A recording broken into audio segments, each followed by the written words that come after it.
ሰላም ጤና ይስጥልን ክቡራን ተመልካቾቻችን፣ ይህ አገዳ 360 ሚዲያ ነው። ዛሬ በልዩ መሰናዳችን የቡርኪና ፋሶ ወታደራዊ መሪ ሻምበል ኢብራሂም ትራኦሬ የሳህሉ አዲሱ ኮከብ የአፍሪካ ቼጉቬራና የፓን አፍሪካኒዝም ዳግም ውልደት። ትራኦሬ ዲሞክራሲ ይገድልናል፣ ህዝቡ የዲሞክራሲ ጉዳይ መርስ አለበት፣ ዲሞክራሲ ለኛ አይሆንም ብለዋል። የተወደዳችሁ የአገዳ 360 ሚዲያ ቤተሰቦች አብራችሁ ስትቆዩ እነዚህ ነገሮችን መረጃን ታደምጣላችሁ። ሰናይ ጊዜን ተመኘን። C'est quoi ils appellent les droits de l'homme? Moi je ne sais pas ce qu'eux ils pensent. Vous savez, personne ne va venir ici financer des gens, les endoctriner pour détruire nos pays. Ça n'aura pas lieu. Vous savez, il y a combien d'ONG au Burkina? Vous pouvez imaginer, faites des recherches. C'est même pas des centaines, hein. C'est beaucoup. Je ne vais pas vous donner de nom. Faites des recherches. Cherchez chaque ONG fait quoi. ሻምበል ኢብራሂም ትራኦሬ የሳህል አዲሱ ኮከብ ወይስ የአፍሪካ ቼጉቬራና የፓን አፍሪካኒዝም ዳግም ውልደት? በአፍሪካ የፖለቲካ ሰማይ ስር በ37 ዓመቱ አዲስ ፈርጥ ብቅ ብሏል። ባለ ግርማ ሞገሱ የቡርኪና ፋሶ ወታደራዊ መሪ ሻምበል ኢብራሂም ትራኦሬ ወታደራዊ ዩኒፎርም የለበሰ በሰገባው ሽጉጥ ታጠቀና ጥቁር ጭንቅላት መጥለቂያ የሚዘወረው ይህ ወጣት መሪ ዛሬ በቡርኪና ፋሶ አውራ ጎዳናዎች ብቻ ሳይሆን በናይሮቢ በአክራና በለንደን መንገዶች ጭምር የስም ዝና እያስተጋባ ይገኛል። ሻምበል ኢብራሂም ትራኦሬ ለምን ዓለም በሱ ተማረከም? ትራኦሬ ተራ ወታደር አይደለም። ርሱ የቆረጠ ፓን አፍሪካኒስት ስብናን በጥበብ የተገነባ መሪ ነው። አድናቂዎቹ የአፍሪካ ቼጉቬራ እየተባለ ከሚጠራውና በ33 ዓመቱ አብዮት ከመራው ቶማስ ሳንካራ ጋር ያመሳስሉታል።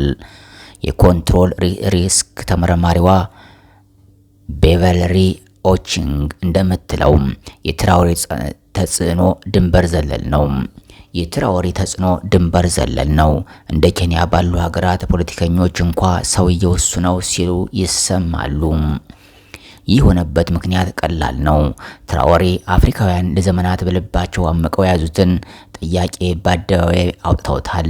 ለምንድነው ይህ በሐሳብ የበለጸገ አህጉር በድህነት የምትማቅቀው? ከቃላት ባለፈ የወርቅ አብዮት። ትራኦሬ በንግግር ብቻ አልተገደበም። በ2022 ስልጣን ከያዘ በኋላ የፈረንሳይ የቆየ ተጽዕኖ በመቃወም ፊቱን ወደ ሩሲያ አዙሯል። ይህ እርምጃ ከፖለቲካ ወገኝነት የዘለለ ኢኮኖሚያዊ አብዮት አስከትሏል። ብሔራዊ የወርቅ ማጣሪያም በቡርኪና ፋሶ ታሪክ ለመጀመሪያ ጊዜ ሀገሪቱ የራሷን ወርቅ የምታጠራበት ፋብሪካ እየተገነባ ነው። የማዕድን ሉዓላዊነት፣ የውጭ ኩባንያዎች 15% ድርሻ ለመንግስት እንዲሰጡና እውቀታቸውን ለዜጎች እንዲያስፋፉ ተገደዋል። የመንግስት ቁጥጥር፣ ቀደም ሲል በለንደን ኩባንያዎች የተያዙ የወርቅ ማዕድናት ወደ መንግስታዊ ይዞታ ተመልሰዋል።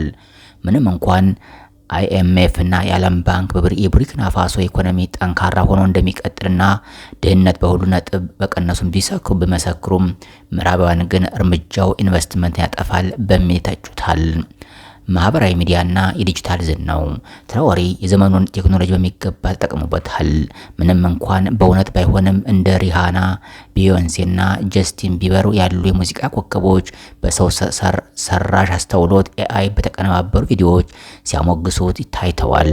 ታዋቂው የአሜሪካ ራፐር ሜክ ሜ እንኳ ሳይቀር በኤክስ ገጹ የሰውየውን ጉልበትና ልብ ወዳጅ ያለው ወድጃለሁ ሲለን አጋርቶታል።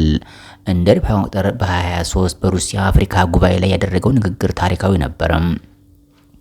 የአፍሪካ መሪዎች ኢምፔሪያሊስቶች ገመዱን በሳቡ ቁጥር የሚጨፍሩ አሻንጉሊቶች መምሰል ያቆሙ በማለቱን በመላው ጥቁር ሕዝብ ዘንድ ከፍተኛ ተቀባይነት አትርፎለታል።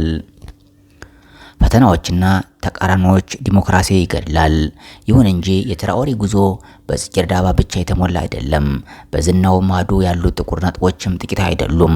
የዲሞክራሲ እይታ ትራኦሬ ህዝቡ የዲሞክራሲ ጉዳይ መርሳት አለበት፣ ዲሞክራሲ ለኛ አይሆንም፣ ይገድለናል በማለት ይከራከራሉ። ሊቢያን እንደ ምሳሌ በመጥቀስ ምዕራባውያን ዲሞክራሲን ይዘው ሲገቡ ሀገሪቱ በደም የታጠበች ይናገራሉ። የተቃውሞ ጭቆና ሁሉንም የፖለቲካ ፓርቲዎች አግዷል። የሕክምና ባለሙያዎችና ተቃዋሚዎችን በቅጣት መልክ ወደ ጦር ግንባር በመላክ ይወቅሳል። የጸጥታ ችግር ለ10 ዓመታት የዘለቀውን የሰላማዊ አማጽያን ጥቃት ለማስቆም የገባውን ቃል እስካሁን በተግባር አላሟላም። የስልጣን ቆይታ ወደ ሲቪል አስተዳደር ለመመለስ የገባውን ቃል ለተጨማሪ 5 ዓመት አራዝሟል። ትዕይንቱን የሰረቀው መሪም በቅርቡ በጋና በተካሄደው የ21 ሀገራት መሪዎች ጉባኤ ላይ ትራኦሬ ሲገኝ የታየው ትዕይንት ተጽዕኖውን ቁልጭ አድርጎ ያሳያል። የጋና ፕሬዝዳንት ጠባቂዎች እንኳ ሳይቀሩ በልዩ ግርማ ሞገስ የሚራመደውና ወጣቱ የሚንጸባረቅለትን ትራኦሬ ለማየት ሲሮጡ ታይተዋል። ትራኦሬ ዛሬ ከማሊና ኒጀር ጋር በመሆን የራሳቸውን የሳህል ሀገራት ጥምረት በመፍጠር የምዕራብ አፍሪካ አዲስ የፖለቲካ ትኩሳት ሆነዋል። ትራኦሬ እንደ ጋናው ጄሬ ራምሬስ ትንሹ ኢየሱስ ተብሎ ታይቶ ሰርቶ ያልፋል ወይን ስልጣን ግላዊ በማድረግ ጭቆና ታሪክ ታይዋል። ይህ የሚመልሰው ቢሆንም በአሁኑ ወቅት ግን ሻምበል ኢብራሂም ትራኦሬ የአፍሪካን ወጣቶች የምንችለው እኛ ነን የሚል መንፈስ በመጋራት ረገድ ቀደሙን ቦታ ይይዛል። Que les écoles qui sont fermées ouvrent pour que les enfants puissent aller à l'école. Le droit à l'éducation, c'est pas le droit de l'homme. Qui se bat pour nous? Qui nous aide? Ces mêmes gens qui pillent tous les jours que les droits de l'homme. Personne ne nous a donné une seule cartouche pour lutter contre le terrorisme qui tue nos enfants. Pour lutter contre les terroristes qui ferment nos écoles, qui détruisent nos écoles.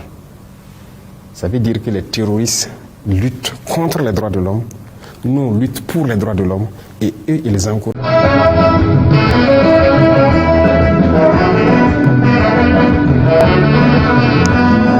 ድምጻችን ለንጹሃን ወገናችን ይፈራ ይመለስ። እንኳን ወደ አገዳ 360 ሚዲያ በደህና መጡም። እውነት ያለ ፍርሃት፣ አመለካከቶች ያለ ገደብ የሚተነተንበትና ዓለም የሚገለጥበት የእውነተኞች ድምጽ የሚነገርበት ሚዲያ ነው። ጦርነት ያለ ነጋሪት፣ ዘመቻ ያለ ስንቅ፣ ህዝብ ያለ መሪ፣ መርከብ ያለ አቅጣጫ ጠቋሚ እንደ መቅዘፍ ይቆጠራል። አገዳ 360 ሚዲያ ከሚዲያ መድረክ በላይ ነው። የመረጃና ታሪክ የሚተነተንበት፣ የወደፊት ዕጣ ፈንታ የሚቀረጽበት ደፋር ኢትዮጵያውያን ድምጽ ነው። በድፍረት በታማኝነትና በዓላማ ላይ የተገነባ ለማሳወቅ ለማነሳሳትና ለማንቃት እንኖራለን በሚል ሞቶ የተመሰረተ ሚዲያ ነው። አገዳ 360 ሚዲያ በዋነኛነት በአማርኛ ልሳን የሚተላለፍ ሲሆን እንደ አስፈላጊነቱ በሌሎች ቋንቋዎች የሚተላለፍ ይሆናል። ይህ ሚዲያ ወገን ለወገኑ እንዲቆም ጥሪ የሚተላለፍበት ብቻ ሳይሆን ለሀገራችን ኢትዮጵያ አቅጣጫ የሚያሳይ ከጠላት የሚቃጣን ፕሮፓጋንዳና የሐሰት ትርክት የሚከላከል ሆኖ ተዋቅሯል። አገዳ 360 ሚዲያ በይዘቱ ከሀገር እስከ ዓለም አቀፍ ፖለቲካ፣ ታሪክና ማህበራዊ ጉዳዮች እንዲሁም ምጣኔ ሀብት፣ ሳይንስና ቴክኖሎጂ ጭምር ይዳሰሱበታል። አንዳንዴ ለመዝናኛ የሚሆኑ ስፖርት፣ ባህል፣ ሙዚቃና ፊልም ይቀርቡበታል። በአገዳ 360 ሚዲያ ዋና ዋና ዜናዎች፣ የዜና ትንታኔዎች፣ አርበኝነት፣ ጽናት፣ ትግል፣ ነጻነት፣ ጀግንነት፣ ለጋስነት፣ አብሮነት፣ ወገንተኝነት፣ መስዋዕትነት፣ አስተዋሽነት፣ መረዳዳት፣ ወጣትነት፣ ቅብብሎች፣ ታሪክ ተቀባይነት እንዲሁም የወገንና የሀገር ፍቅር ዋነኛ አጀንዳዎች ናቸው። ዝግጅታችን አገራዊና ዓለም አቀፋዊ እውነታን በማጋለጥ ሌሎች ድምጽ የሚሆን ነፃ፣ ገለልተኛና በታማኝነት የማይናወጥ በየቀኑ መረጃ የሚሰጥ፣ የግንዛቤ የሚፈጥር፣ የሰብአዊ መብቶች ጥሰቶችን የሚጋፈጥ፣ እውነተኛ ታሪኮችን የሚተነትንና ለአንድነት የቀጥታ ውይይቶች የሚጋብዝ፣ እውነትን የሚያከብርና የእውነተኞችን ድምጽ የሚያጎላና አስፈላጊ ጉዳዮችን የሚዳስስ ሚዲያ ነው። ድምጻችን ለኢትዮጵያ ወገናችን ለሁሉም ደራሽና ተደራሽ በሆነው ሚዲያችን የበኩላችንን ድርሻ ለመወጣት ዝግጅታችን አጠናቀን ወደ ስራ ገብተናል። ስለሆነም ይህንን ለኢትዮጵያ ድምጽ በጽናት የቆመ ሚዲያ እንድትደግፉና በርከት ያሉ አዳዲስ መረጃዎች በየጊዜው እንዲደርሳችሁ የሰብስክራይብና የደወል ምልክቷን አንዴ በመጫን ላይክ፣ ኮሜንትና ሼር በማድረግ ቻናላችን እንድትደግፉ ጥሪያችን እናቀርባለን። አገዳ 360 ሚዲያ የኢትዮጵያ ድምጽ ከታሪክ አለመማር የታሪክን አስከፊ ገጽታ ለመድገም ያስገድዳል።